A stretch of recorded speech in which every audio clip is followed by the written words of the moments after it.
Sobrang ingay ba ng rear brake caliper ng mga Inmax ninyo mga idol? Baka ito na yung sira mga idol. Ito yung caliper brake assembly. Ayan, tingnan natin mga idol kung bakit sobrang ingay ng caliper brake natin or itong brake natin sa likuran sa ating Inmax version 1. Ayan, titignan natin kung anong sira.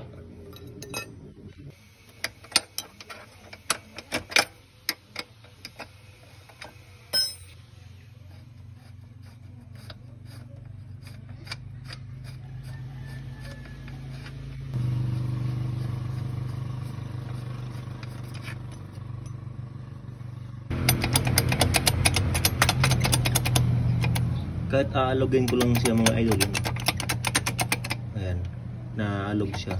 Ito yun ang brake caliper. Dito sa nakita ko mga idol, itong brake pad natin, ito, ayan, tuluyan talaga siyang nasisira.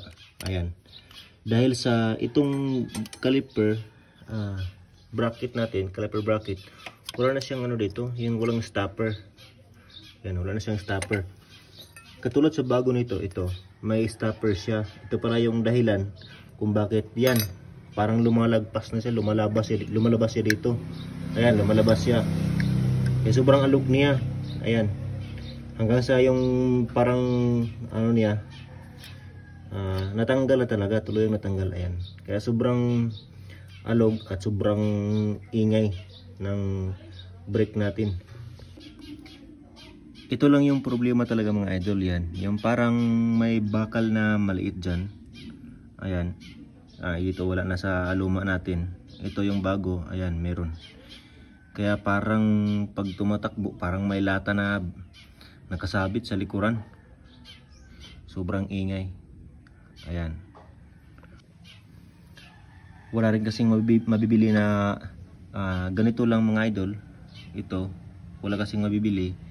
Seat talaga siya talaga, itong ganito talaga kasi nakadikit talaga kasi yung parang itong ano nito, ito nakadikit talaga kasi ito.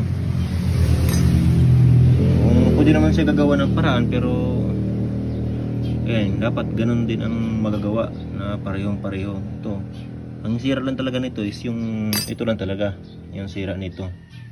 Pwede pa naman sana siya magagamit at gagawa na lang ng ganito, pero kapag mag DIY kasi baka kasi malaglag lang din.